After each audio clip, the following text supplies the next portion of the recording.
Good morning everyone, কি খবর সবার? আশা করছি সবাই অনেক ভালো আছেন, সুস্থ আছেন। আরও একটি নতুন ব্লগে আপনাদের সবাইকে নতুন করে ওয়েলকাম করছি। আজকের সকালটা শুরু করেছি আমার বাবার বাড়ির ছাদ থেকে। তো এই যে দেখুন, আমাদের ছাদ থেকে একটা পুরাতন বাড়ি দেখা যায়। আর এই বাড়িটা দেখলে না আমার ভীষণ নস্টালজিক ফিল হয়। মানে বাড়িটার ভেতরে কেন যেন মনে হয় হাজার বছরের ইতিহাস লুকিয়ে আছে। আমার বাপের কাছে শুনেছি এই ভবনটি যশোর শহরের একমাত্র বহুতল ভবন ছিল এবং সর্বপ্রথম এই ভবনটি নির্মাণ হয়, যা 4 তলা বিশিষ্ট, যার 1 তলা বর্তমানে এখন মাটির নিচে। তো যা হোক, আমাদের বাসার মাধবীর ঝাড় থেকে বিল্ডিংটা দেখতে কিন্তু অনেক সুন্দর লাগছে। তো সেটাই দেখছিলাম, ভীষণ ভালো লাগছে। আমার মায়ের লাগানো গাছে ভীষণ ফুল ফোটে, ফুলে ফুলে ভরে থাকে সকালবেলা। আর এই ফুল দিয়ে মামনি রোজ সকালে পূজা করেন। তো যা হোক, সকালে উঠে এসে এই ফুলগুলো দেখছি, এত ভালো লাগছে কি বলবো। আগে এখানে আরও অনেক গাছ ছিল, মা সেই গাছগুলো গ্রামের বাড়িতে দিয়ে আসার কারণে এখন ছাদে গাছের সংখ্যা কমে গেছে, কিন্তু অনেক সুন্দর ফুল ফোটে। গৌরীচৌরি, মাধবীলতা, নয়নতারা, অপরাজিতা, গোলাপ মোটামুটি খুব ভালোই ফোটে। তো যা হোক, এই হলো আমাদের সমগ্র ছাদ। দেখুন, অনেক গাছ লাগানো আছে, নিচ থেকে কিছু গাছ আবার উপরে উঠেও এসেছে। আর এই আর কি, এই হচ্ছে অবস্থা। আর সকালবেলা ঘুম থেকে ওঠার পর দেখুন আমার আরাধ্য আর আর্যার অবস্থা। এই বাড়িতে থাকে আমার আরাধ্য সোনার রক রাইডার। তো এখান থেকে আর কখনো নিয়েও যাওয়া হয়নি ও বাড়িতে, এখানেই থাকে। আর আরাধ্য এখানে এসে এই খেলনাগুলো, এই গাড়িটা চালিয়ে খেলা করে। তো এখন নতুন সংযোজন হয়েছে, আর্য যেহেতু এখন একটু বড় হয়েছে, তো সে এখন আরাধ্যর সঙ্গে সাইকেলে চড়ে বেড়াচ্ছে। তো ভালোই লাগছে ব্যাপারটা দেখে। দুজনেই এখন ঘুম থেকে উঠেছে। আর বাপের বাড়িতে এলে যেটা হয়, আমিও এখন খুব গায়ে এলিয়ে আছি, কাজকর্ম কিছুই করতে ইচ্ছে করছে না, শুধুমাত্র এদের দুজনকে সামলাতে হচ্ছে। তো এই যে দেখুন, দিদাবাড়িতে আরাধ্য কিন্তু বেশ আছে, নাচানাচি খেলাধুলা নিয়ে সঙ্গী সাথী বন্ধু বান্ধব অনেক আনন্দ করছে।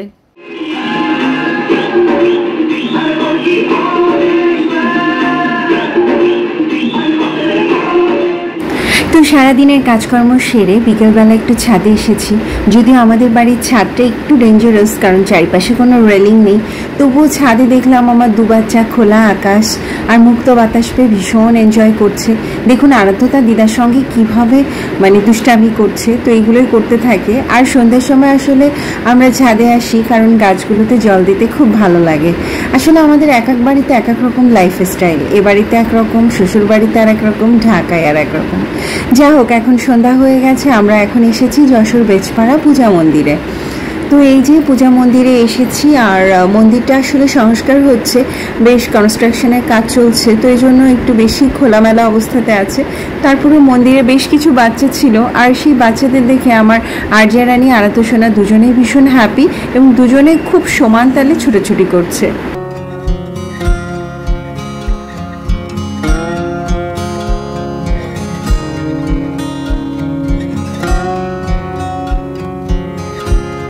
বেচপাড়া পূজা মন্দিরে রাত 8:30টার পর শুরু হয় হরিনাম সংকীর্তন।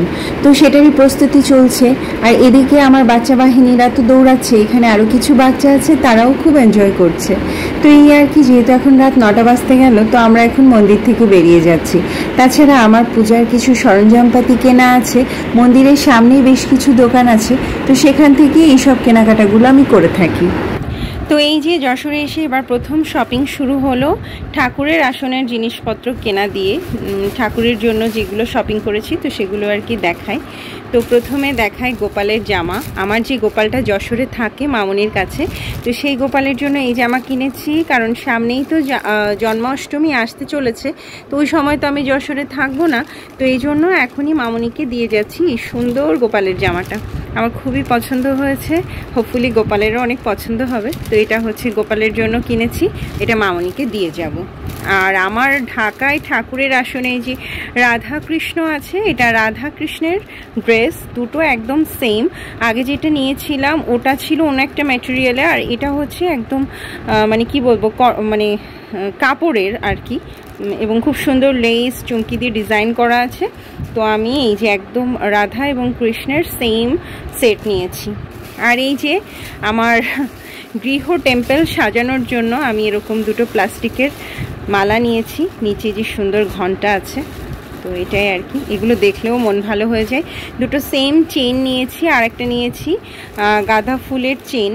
তো এটা কোথায় দিব আমি জানি না, বাট নিলাম, যা হোক ডেকোরেশন করা যাবে এই জন্য। আর এই যে যা হয় সব সময় টিপ কিনতে হয়, তো এই টিপ দুটো কিনেছি আরজারানির জন্য, আর এই যে মাল্টি কালারের টিপ কিনেছি আমার জন্য, বিভিন্ন শাড়ির সাথে পরবো বলে। দেখতে দেখতে এ বাড়িতে আসার পর আরও 3-4টা দিন কেটে গেল। আসলে ওইভাবে আর কোনো ক্লিপ নিচ্ছি না। তো যা হোক, আজকে মনে হলো পুরো বাড়িটাকে একবার একটু চক্কর দেওয়া যাক।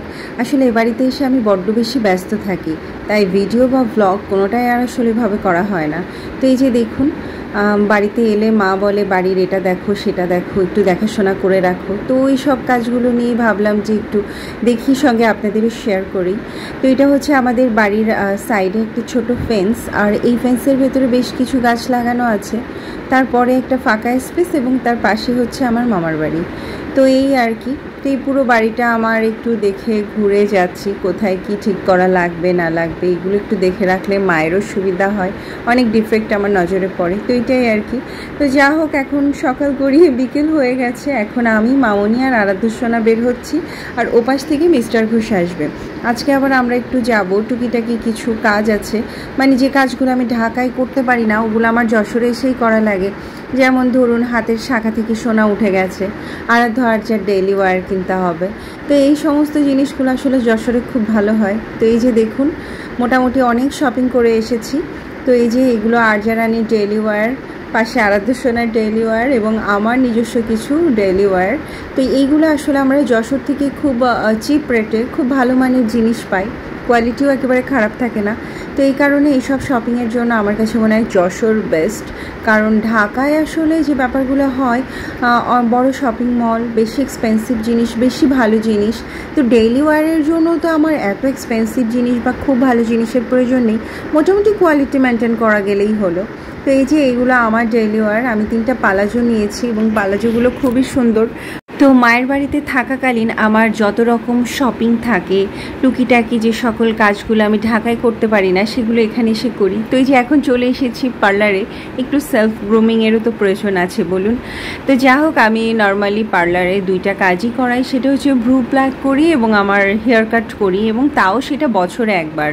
কারণ যেহেতু ঢাকায় এগুলো করি না, আর যশোরে এসে ওই বছরে একবারের বেশিও আর করানো হয় না।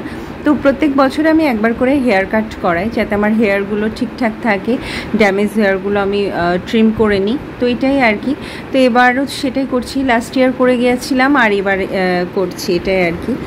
ফুলে ফুলে ঢলে ঢলে বহে কি বা মৃদুবা। তো এবার বাড়িতে এসে আর হারমোনিয়ামটা একদমই ধরা হয়নি। আর এই হারমোনিয়ামটা আমার যেমন ভালো লাগার তেমনি আবেগের। তো যাই হোক, হারমোনিয়ামটা একটু নামিয়েছিলাম একটু রেওয়াজ করবো বলে, বাট সেটা আর হয়নি। 2 বান্দর তারা এত বেশি এখানে অ্যাক্টিভিটি করেছে, তো যাই হোক, ওদের অ্যাক্টিভিটি আমি এনজয় করছি। এ বাড়িতে আসার পর দেখতে দেখতে পুরো একটা সপ্তাহ কেটে গেল, আবার আজকে ওই বাড়িতেই ফিরে যাব। তো এই হচ্ছে ব্যাপার। তো মামনি আজকে অনেক রকম রান্নাবান্না করেছে, কি কি করেছে চলুন দেখায়। তো আজকে যেহেতু এ বাড়ি থেকে ও বাড়িতে চলে যাব, আর লাঞ্চে আজকে বাবু আসবেন, মিস্টার ঘোষও আসবে, এই জন্য মামনি অনেক রকম রান্নাবান্না করেছে। তো করেছে পটল ভাজি, করেছে কাঁঠালের আঠি দিয়ে উচ্ছে ভাজি, আর এটা হচ্ছে ভেটকি মাছ। ভেটকি মাছটা ভীষণ মজাদার, আর এটা আমার বোন জামাই এনেছিল, তো সেটাই আর কি আজকে রান্না করা হয়েছে। আর এখানে নারকেলের দুধ দিয়ে চিংড়ি মাছের মালাইকারি করা হয়েছে, অসাধারণ ছিল প্রত্যেকটা রান্না, মানে এত ভালো হয়েছে কি আর বলবো। আর হচ্ছে আমার ফেভারিট মুড়ি ঘন্ট, ইলিশ মাছের মাথা দিয়ে মুগ ডাল দিয়ে মুড়ি ঘন্ট, এটা সবসময় আমার অনেক বেশি প্রিয়। তো এই হচ্ছে আজকের লাঞ্চ মেনু। তো যাই হোক, লাঞ্চ করার পর আমি একটু আবার শপিংয়ে গিয়েছিলাম, আবার কিছু কেনাকাটা করতে। তো এই শপিংয়ের পারপাস হচ্ছে, আমি ঢাকায় ফেরার পরপরই আমার বার্থডে পড়ে যাবে। সো বার্থডে গিফট তো আসলে কেনার সময় হবে না, তো এই জন্য মিস্টার ঘোষ বললো যে তোমার যা পছন্দ তুমি বার্থডে উপলক্ষে সেটা কিনো। তো যা হোক, তখন মামনি বলল যে সেও আমাকে কিছু টাকা দিতে চায়, এবং তো যা হোক, আমি সেই সুযোগে ভাবলাম 2টা 3 পিস নিয়ে নেওয়া যাক দুজনের কাছ থেকে। তো সেটাই করেছি আর কি। একটা মিস্টার ঘোষের কাছ থেকে নিয়েছি, একটা মামনির কাছ থেকে নিয়েছি। ওরা আমাকে টাকা দিয়ে দিয়েছিল, আর আমি সোজা শপিংয়ে গিয়ে এই 2টো 3 পিস কিনে এনেছি। আর আপনারা আমার গ্রামের বাড়ির ব্লগে খাঁটি শাড়িটা পরা দেখেছিলেন, মনে পড়ে?